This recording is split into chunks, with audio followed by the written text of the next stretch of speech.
Ngày xưa, có một con hổ vằn sống ở vùng núi cao. Những người thợ săn gọi nó là ông hổ núi, nhưng hiếm khi họ nhìn thấy nó. Ông hổ núi tự hào khoe với những con hổ khác rằng chưa bao giờ nó bị thương bởi bất kỳ viên đạn nào. Còn về những cái bẫy, nó biết rõ hết về các loại bẫy và cười nhạo những trò lừa mà con người dùng để cố gắng lấy đi bộ da tuyệt vời của nó. Vào mùa hè, nó sống trên những ngọn đồi cao và ăn thịt các con hươu béo.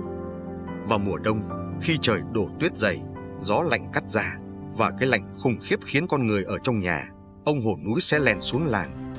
Ở đó, nó sẽ rình rập xung quanh các chuồng ngựa, chuồng bò hoặc chuồng heo với hy vọng có được một bữa tối ngon lành, và thường thì nó thành công. Vào một ngày mùa thu, ông hổ núi đang lang thang trên những ngọn đồi thấp. Mặc dù đã cách xa các ngôi làng, nó vẫn cảnh giác cao độ với các cái bẫy và những người thợ săn. Nó rất đói và hy vọng tìm được một con mồi. Khi đi vòng quanh một tảng đá lớn, ông hổ núi đột nhiên thấy một con hổ lớn giống như mình, hoặc ít nhất là nó nghĩ vậy. Nó dừng lại, vẫy đuôi, gầm gừ ghê gớm và chuẩn bị tấn công.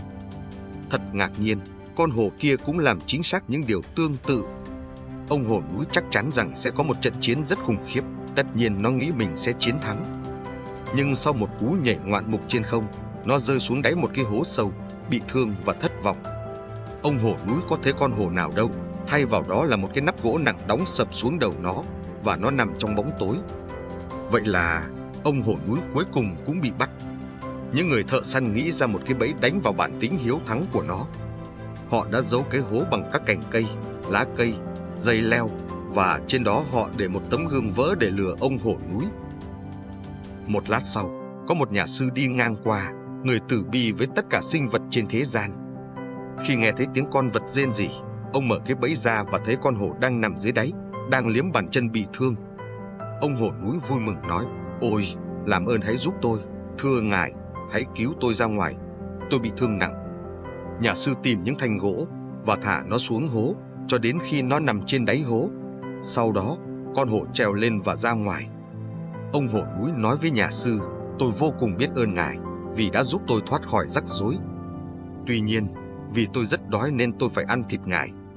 Nhà sư rất ngạc nhiên, phản đối rằng đó không phải cách để cảm ơn người đã cứu mạng mình.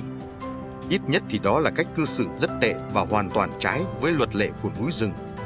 Con hổ vẫy đuôi, một dấu hiệu rõ ràng rằng nó định ăn thịt nhà sư ngay lập tức. Với một tia hy vọng cuối cùng, nhà sư kêu lên với một cây sồi lớn: "Ôi, cây sồi vĩ đại! Ông đã sống rất lâu ở núi rừng này và rất thông thái. Hãy là trọng tài cho cuộc tranh cãi của chúng tôi. Tôi vừa cứu mạng con hổ, nhưng giờ đây nó định ăn thịt tôi là đúng không? Con hổ cho rằng nó có quyền ăn tôi vì nó rất đói. Tôi thì nói rằng nó không có quyền vì tôi đã cứu nó." Cây sồi già thông thái nói qua những chiếc lá xào xạc và tuyên bố rằng nhà sư nên được tự do, và con hổ vừa vô ơn vừa có cách cư xử cực kỳ tệ. Ông hổ núi vẫn chưa hài lòng, đặc biệt là thịt nhà sư rất béo và sẽ là một bữa tối rất ngon. Tuy nhiên, nó cho phép nhà sư kêu cứu một lần nữa, lần này là với một tảng đá lớn. Linh hồn của tảng đá lớn trả lời với ông hổ núi rằng: "Nhà sư hoàn toàn đúng, thưa ông hổ núi ạ, và ông hoàn toàn sai. Thật là kinh khủng khi ông vô ơn đến mức ăn thịt người đã cứu ông khỏi cái chết. Thần núi chắc chắn sẽ trừng phạt ông nếu ông ăn thịt nhà sư này." Con hổ cảm thấy xấu hổ khi nghe những lời đó, nhưng mắt nó vẫn đỏ ngầu vì đói. Nó đề nghị chọn một trọng tài cuối cùng. Lần này nó chọn con cóc làm trọng tài. Nó nghĩ rằng con cóc sẽ sợ hãi và theo phe nó. Con cóc với đôi mắt viền vàng trông rất khôn ngoan, và thay vì nhanh chóng trả lời như cây sồi già và tảng đá lớn, nó suy nghĩ rất lâu. Con hổ liếm liếm môi, trong khi nhà sư già im lặng.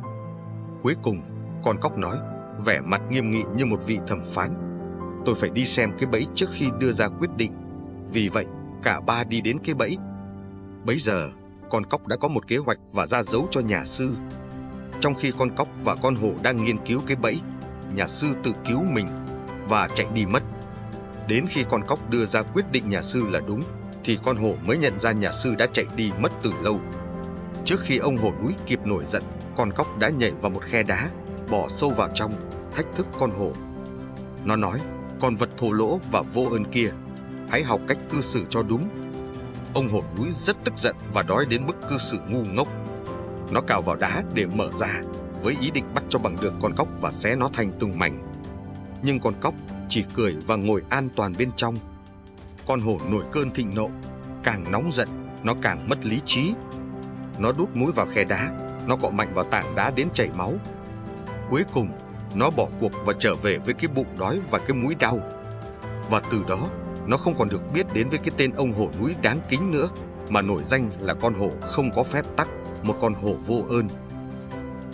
Qua câu chuyện nhấn mạnh tầm quan trọng của lòng biết ơn và cách cư xử đúng mực, ông hổ núi, mặc dù được cứu khỏi cái bẫy, lại phản ứng bằng cách đe dọa và có ý định ăn thịt nhà sư. Điều này chứng tỏ sự vô ơn và thô lỗ. Câu chuyện chỉ ra rằng sự vô ơn và thiếu lễ độ có thể dẫn đến sự thất bại và mất uy tín.